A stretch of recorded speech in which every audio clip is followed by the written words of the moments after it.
सुनिए सुनिए, कहाँ से हैं? बेगूसराय से। कहाँ जा रहे हैं? यूनिवर्सिटी। अच्छा, कागज के काम से। अच्छा, कहाँ से ग्रेजुएशन किए हैं? अच्छा, ललित नारायण मिथिला यूनिवर्सिटी से। और दरभंगा से किए होंगे। अच्छा, कहाँ है आपके बेगूसराय में यूनिवर्सिटी नहीं है? नहीं। अच्छा।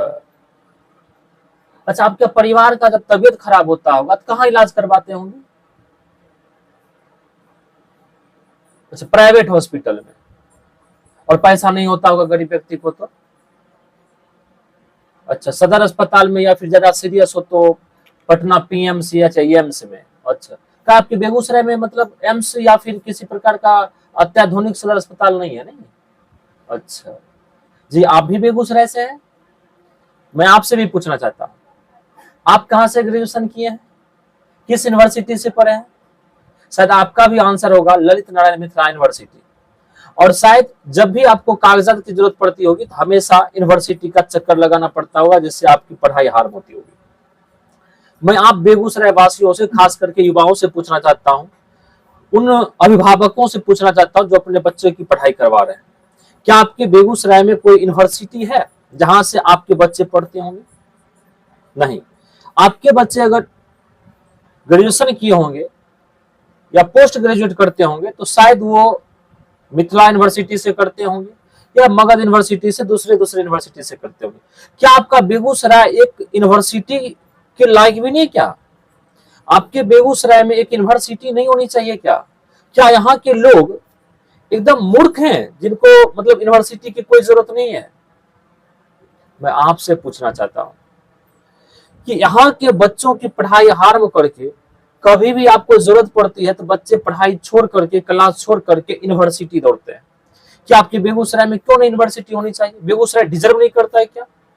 मैं आपको बताता हूं बेगूसराय के बारे में। बेगूसराय बिहार में खास करके राष्ट्रीय आय अगर जोड़ा जाए तो औसतन राष्ट्रीय आय में बिहार में दूसरे स्थान पर है पटना के बाद। अगर बेगूसराय की बात किया जाए तो बेगूसराय पेट्रोल डीजल की खपत में पूरे बिहार में जो 38 जिले हैं, इस 38 जिले में दूसरे नंबर पर रहता है। अगर रसोई गैस की खपत की बात किया जाए तो बिहार में बेगूसराय रसोई गैस के खपत में दूसरे नंबर पर है। इसका मतलब है कि आय में दूसरे नंबर पे, पेट्रोल डीजल के खपत में दूसरे नंबर पे पटना के बाद, रसोई गैस के खपत में दूसरे नंबर पे। तो इतनी जब पैसा होने के बावजूद भी, शिक्षा का इतना तवज्जो होने के बावजूद भी आपकी बेगूसराय में यूनिवर्सिटी क्यों नहीं है? क्या कभी यूनिवर्सिटी को लेकर के कभी आप मतदान किए हैं कि हमें यूनिवर्सिटी चाहिए? यूनिवर्सिटी आपको क्यों नहीं चाहिए? आपके बच्चे, जबकि बेगूसराय एक ऐसे जगह पर है, बेगूसराय बिहार में इस जगह पर इसका भौगोलिक स्थिति है कि लगभग लगभग एक तरह से समझिए बिहार का हट है, बीच में अवस्थित है, जहां से कई जिले जुड़े हुए हैं आसपास में और कई जिले के छात्र यहां आ सकते हैं। लेकिन फिर भी बेगूसराय में यूनिवर्सिटी नहीं है। इसमें टोटली नेता का दोष नहीं है, क्योंकि आप शौचालय के लिए वोट देते हैं, आप 5 किलो राशन के लिए वोट देते हैं, कभी आप यूनिवर्सिटी के लिए, कभी आप शिक्षा के लिए वोट नहीं देते। तो क्या बेगूसराय एक यूनिवर्सिटी डिजर्व नहीं करता है क्या? आप खुद सोच करके देखिएगा। क्या आपके बच्चे पढ़ने के काबिल नहीं है क्या? आप खुद सोच करके देखिएगा। और जहां तक बात रही स्वास्थ्य व्यवस्था की, तो बेगूसराय के स्वास्थ्य व्यवस्था को अगर देखा जाए तो एक बात हमको बताइए, पूरे भारत में जहां प्रधानमंत्री स्वयं घूम घूम करके कह रहे हैं कि मैंने एम्स को बनवा रहा हूं, मैं एम्स का निर्माण करवा रहा हूं। आप दरभंगा में देखे थे कि अभी एम्स की घोषणा हुई थी और प्रधानमंत्री के भाषण में बोल दिए थे कि एम्स का उद्घाटन हो चुका, भव्य एम्स का उद्घाटन दरभंगा में। आप जाकर के बिहार के लोग देख लीजिए, पूर्णिया के भाषण में। और जबकि आप वहां पर देखे थे कि वहां पर एम्स की कोई बिल्डिंग नहीं, कुछ भी नहीं, बस खेत वहां पर पड़ा हुआ था, जमीन पड़ा हुआ था और गाय भैंस चल रही थी।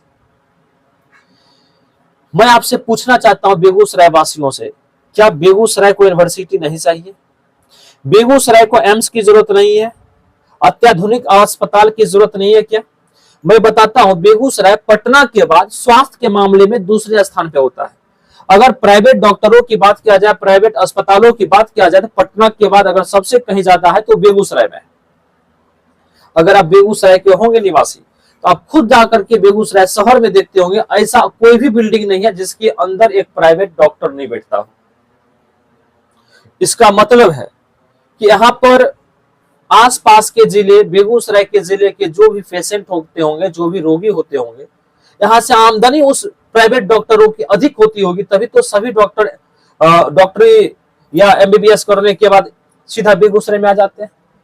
तो जब इतनी स्वास्थ्य की एक अलग व्यवस्था है, प्राइवेटाइजेशन स्वास्थ्य का है, और इतना माहौल स्वास्थ्य का है, इतना सोर्सेस है स्वास्थ्य का, तो फिर बेगूसराय में एक एम्स क्यों नहीं होनी चाहिए?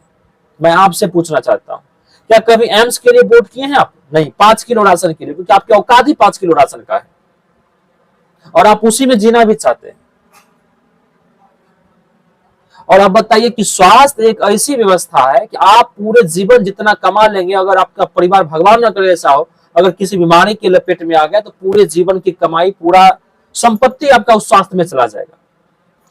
लेकिन अगर सरकार स्वास्थ्य की व्यवस्था कर देती, बेगूसराय में एक एम्स दे देती, आपको नहीं लगता कि गरीब लोगों का भला हो जाता? और मैं बता देता हूं, बेगूसराय की अवस्थिति फिर से कहता हूं कि इस जगह है कि अगर आप प्राइवेट हॉस्पिटल में जाते होंगे तो आप देखते होंगे कि बेगूसराय के जिला के जो रोगी होते हैं, पेशेंट होते हैं, उसके अलावा समस्तीपुर, खगड़िया, मुंगेर, लखीसराय, सहरसा, मधेपुरा, यहां तक कि भागलपुर के लोग भी बेगूसराय प्राइवेट हॉस्पिटल में इलाज करने के लिए आते हैं। इसका मतलब आप मान के चलते हैं कि बेगूसराय स्वास्थ्य का खास करके उत्तर बिहार में एक केंद्र बना हुआ है। लेकिन फिर भी बेगूसराय में एक एम्स क्यों नहीं? इसीलिए करके मैं बेगूसराय के जनता से कहना चाहता हूं कि कल अगर आप वोट करने जाए, 13 मई को अगर आप वोट कर रहे हैं, तो आप एक अपने बच्चों की यूनिवर्सिटी के नाम पर वोट करें। आप अपने बच्चों के परिवार के स्वास्थ्य की चिंता करके आप वोट करें। नहीं तो आपको ये जो नेता है, ये 5 किलो राशन दे करके, आपको वॉशरूम बनवा करके, शौचालय बनवा करके, 10-12 हजार का शौचालय बनवा करके, आपसे वोट लेकर के आपके बच्चों की शिक्षा को मार रहा है, आपके बच्चों के रोजगार को मार रहा है, आपके स्वास्थ्य को मार रहा है। मतलब एक तरफ जहां आपको 5 किलो राशन दिया जा रहा है, वहीं दूसरी तरफ स्वास्थ्य व्यवस्था के तहत आपसे वो रुपया रिटर्न लिया जा रहा है। इसीलिए करके मैं बेगूसराय की जनता से आग्रह करना चाहता हूं कि अगर आप बेगूसराय की अलग पहचान बनाना चाहते हैं, तो आप बेगूसराय में एक एम्स के नाम पर वोट करिए, आप बेगूसराय में विश्वविद्यालय के नाम पर वोट करिए। मैं बताना चाहता हूं कि आपके बेगूसराय बिहार की औद्योगिक राजधानी हुआ करती थी। और मैं जो ये भाषण दे रहा हूं, इस भाषण में आप देखिएगा, मैं जो शब्द बोल रहा हूं, ये अपनी पर्सनल राय, और हमें संविधान ये अनुमति भी देती है कि आप अपनी पर्सनल राय को प्रस्तुत कर सकते हैं, आपका विचार कहीं भी आप रख सकते हैं, ये आपका संविधान आपको अधिकार दिए हुए है। लेकिन फिर भी देखिएगा कि मेरे कमेंट्स में बहुत सारे लोग ऐसे होंगे जो अंधभक्त होंगे। बताइए, भक्त हो जाना बड़ी बात नहीं है, लेकिन अंधभक्त होना सबसे बड़ी बात है और सबसे गलत है। वो देखिएगा कि मेरे कमेंट में ये लिखने आएंगे, 70 सालों में आपको क्या मिला साहब? 70 साल में तो आपको एम्स नहीं याद आ रहा था, 70 सालों में क्या मिल गया आपको? मैं उन लोगों को भी जवाब दूंगा, लेकिन पहले आप कमेंट कर लीजिए, फिर मैं आपको जवाब दूंगा।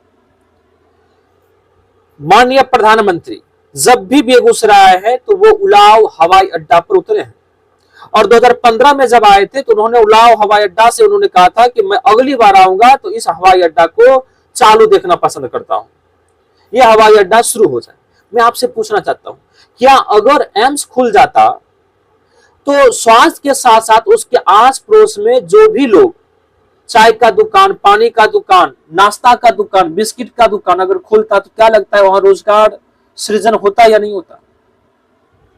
अगर हवाई अड्डा को चालू कर दिया जाता तो उसके आसपास में होटल बनते, वहां पर लोगों को रोजगार मिलता, वहां पर आसपास बहुत सारी दुकानें खुल जाती, क्या एक रोजगार का सृजन होता या नहीं होता? मैं आपको बोलना चाहता हूं, अगर एक यूनिवर्सिटी खुल जाती, क्या उसके आसपास में कॉपी किताबें की दुकान होती या नहीं होती? मैं आपसे पूछना चाहता हूं, रोजगार सृजन होता कि नहीं होता? तो प्रत्यक्ष के साथ साथ अप्रत्यक्ष तरीका से भी बेगूसराय को लाभ होता। क्या बेगूसराय को का जो कांवड़ झील है, कांवड़ ताल झील, जयमंगलागढ़, प्रधानमंत्री आकर के अपने भाषण में जयमंगलागढ़, नौलखा मंदिर, ये सारे उच्चारण करते हैं, लेकिन कभी आप देखें कि केंद्र सरकार की तरफ से इसको पर्यटक स्थल बनाने के लिए होड़ लगी हो, या पर्यटक स्थल बनाने के लिए, बताइए अगर पर्यटक स्थल बन जाता तो वहां पर रोजगार सृजन होता कि नहीं होता। तो मैं आप बेगूसराय वासियों को कहना चाहता हूं कि आप अपने बच्चों के यूनिवर्सिटी के नाम पर वोट करें, आप अपने परिवार के स्वास्थ्य के नाम पर वोट करें, आप बेगूसराय में एक नया रोजगार सृजन के नाम पर वोट करें। अगर आपको मेरी वीडियो अच्छी लगी, बेगूसराय के हित में लगा, तो आप जरूर इसे शेयर करें, ताकि बेगूसराय वासी कल अगर वोट देने जाए तो आपके शेयर से एक सही मत शिक्षा की ओर बढ़े, एक सही मत स्वास्थ्य के लिए पड़े, एक सही मत बेगूसराय के विकास के लिए पड़े। तब तक के लिए थैंक यू, नमस्कार।